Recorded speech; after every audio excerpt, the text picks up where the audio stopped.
The United Kingdom, but it's actually just Japan. And you might notice a lot of the Japanese islands have now somehow made it over to Europe. They just kind of floated over here. This would be such a crazy crossing between France and the new, like, Japanese Britain. I guess so would this be as well, if this is like the Cliffs of Dover, if it's the same. I feel like in this universe, a Japan would not survive a Nono-German invasion across the English Channel. Or in this universe, does this Japanese Britain actually just still join the Axis? Love the small changes to all the other flags in the former United Kingdom. I feel like Hokkaido really does have a lot of similarities with Scotland. Not too densely populated and a lot of mountains, although Japan in general just kind of has a lot of mountains. I'm also just curious if they take this same insane level of population density, kind of have to pack in a lot of those people because of the mountains I just talked about. It's funny because the British Isles and the Japanese islands have a lot of similarities. I mean, a lot of people call Japan the Britain of Asia. Oh man, I wonder if things are getting a little bit heated with these disputed islands Denmark has. The UK, but it's actually Japan, isn't it? The British, if they held a special military operation in France. So here we have the 2022 British invasion of France. Well, I mean the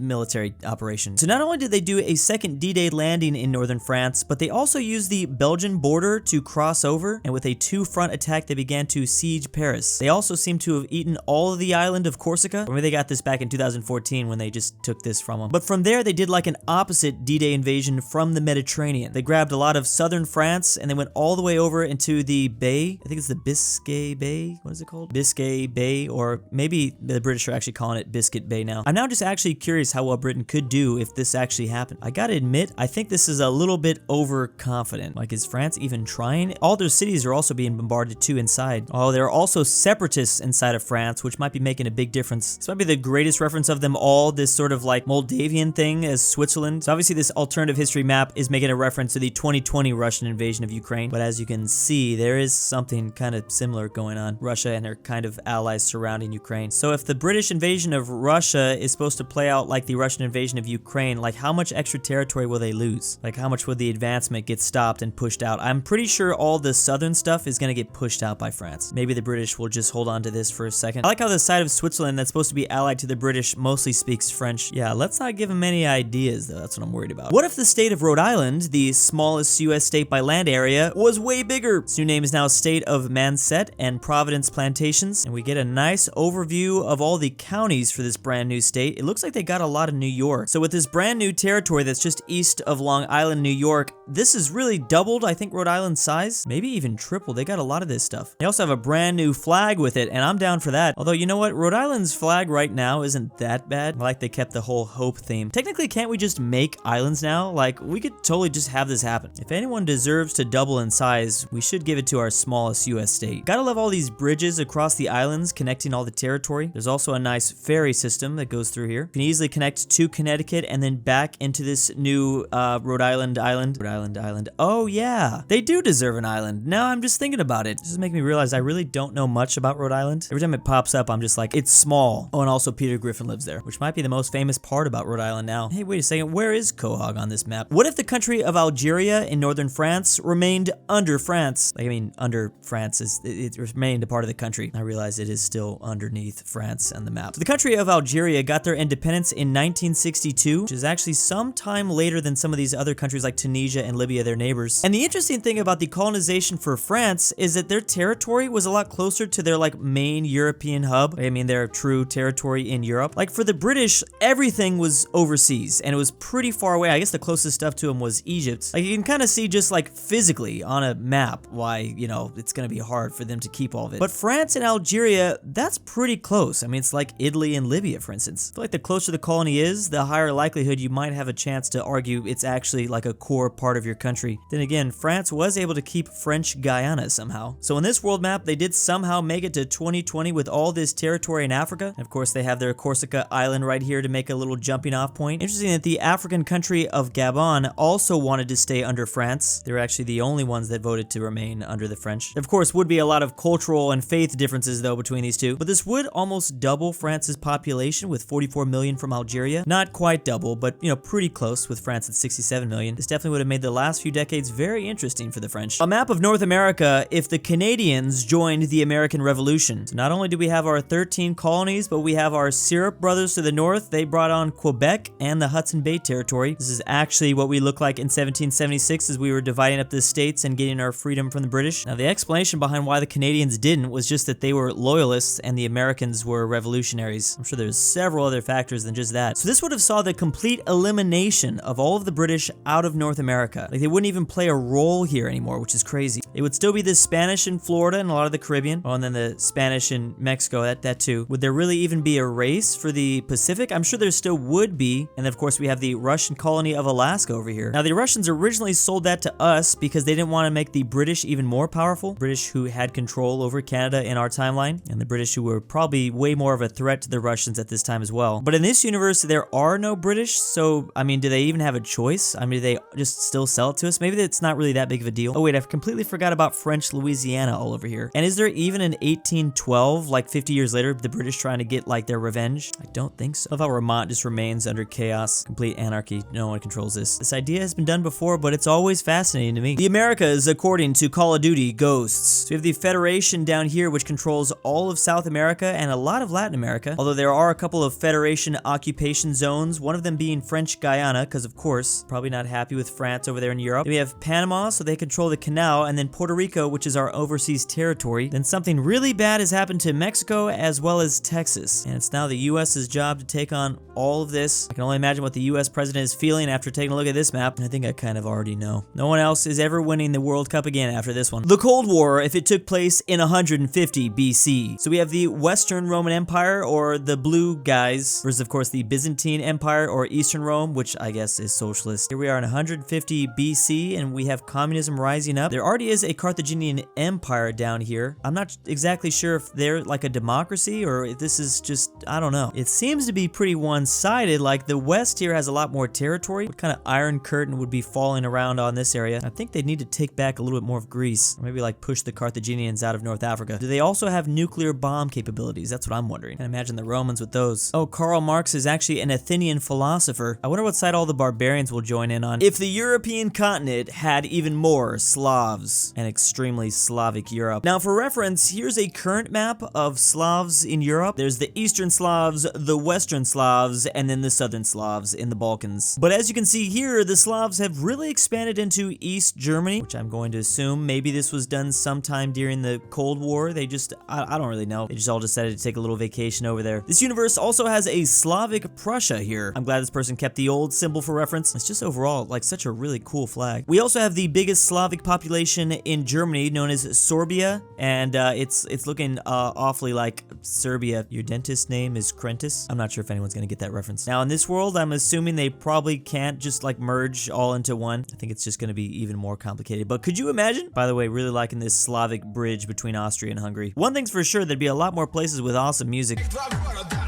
A railways map of Africa. There's some high-speed lines in the year January 2048. So of course, a major hub is going to be in Egypt, specifically Cairo. But from there, you can move down south and get to Sudan. Of course, you can also reach Ethiopia, being connected as well. You can make a little pit stop to Chad Lake. I think everyone in the world should be able to get to Chad Lake within a couple hours. Now, of course, a large portion of Africa's population lives right here, specifically in Nigeria, which is why it's so chaotic. And I love that the railway has managed to just kind of completely avoid the Sahara Desert. You can take a route along the Atlantic Ocean, or like we just saw, right near the Red Sea. And then there's one route from Algeria that will cut directly down if you need to. And we have to keep in mind, this is a railway map. It's supposed to be like easier for someone to view. I'm sure the actual rail here doesn't go directly down without moving at all. And they're connecting like Egypt to Nigeria, Arabia to Morocco. You can even go up to Paris. Just make sure you're checking Gibraltar customs. One thing's for sure, some of these train routes would be so scenic. Whether it's high-speed rail in Africa or the USA, I'll take whatever I can get. Just like another option besides driving or flying. Because we have like 25 years to make this happen. Let's get started. Another special military operation. This time, Colombia invades Panama. But this map helped me realize just how difficult it would be to invade Panama, especially if you were Colombia. Like the entire country is a literal chokehold. And also let me introduce you to a little thing called the Darien Gap. It is literally like the only reason why we don't have a fully connected Pan-American highway. Like we just can't do it. It's not gonna happen. Like I understand why Colombia would want this territory back, not only for the crucial Canal, but I guess they could argue they kind of have a historical claim to those lands. But this would literally become Colombia's Vietnam 2.0. Honestly, it might even be worse. I mean, that's assuming the US even just allow this whole thing to happen. The United States, but it's actually just the country of Russia. So we still have California, Oregon, and Washington out here in the west, and we still have very strange Idaho borders, of course. A very long Montana. Montana's pretty much the exact same. It's wilderness. Things do get a little stretchy here in the middle because Russia's a very big country. A very cut up Texas because it kind of has to be. Extremely long boy Louisiana. Or don't forget the most crazy part of Russia, Florida. As I've said many times in the past, Florida is our own Russia. Oh, they even have the Key West. That's right, these islands in the Pacific. And then the area of Russia in which pretty much no one lives gets all these really, really tiny states for them. Rhode Island would have the equivalent of 3 people in there. Their bear population would severely outnumber the humans. I'm actually a little creeped out at how similar this looks to Michigan. I'm guessing you flooded a lot of Russia, right? Oh, is Kaliningrad Hawaii in this universe? Yeah, that seems about right. Wait, where's Alaska? Who gets Alaska? The funny thing about this is then US population would then be mirrored because most of our population is along the East Coast with like small spots out here in the West. But Russia is almost like the exact opposite of that. They have most of their population in the West and then small spots in the East. This is exactly what I mean. Like there would be 3 people in the equivalent of Rhode Island. So the US states out this way would actually have like all of the people. They'd also interestingly have the states with the largest territory. It's really strange. Like, yeah, there's so many small states here and yet it would not have very many people. Look how perfect Oklahoma is right here. This might be possibly the most cursed thing I've ever seen. Oh wait, this is Alaska right here. Oh no, not the Russian version of Ohio. You know there's actually a village in Ohio named Russia? This is getting way too deep. Although I guess it is pronounced a little bit differently. Although this random drawing became so epic and perfect. And big thanks to my patrons. Drew, I'm stalking you and will kidnap you December 27th, 2022. DJ McSkillet. aPhatNarwhal. Drew's Argentinian $20 is a luxury. Bjarne Bring Wildfang. back Evan Pryce. GoodOldRyah. Isaac Kilgore is Luxembourg dead. Lover. Noah Gamer. Veiotic. Bassall Ortin 69. 5610. Patrick. Phresh Allison. Animations. RyeThePie. Scottish Tokyo. If you hear this, I love you. The Lithuanian. Mexican Commonwealth. Twickenhamster. ZaneyBoi. And why am I doing this?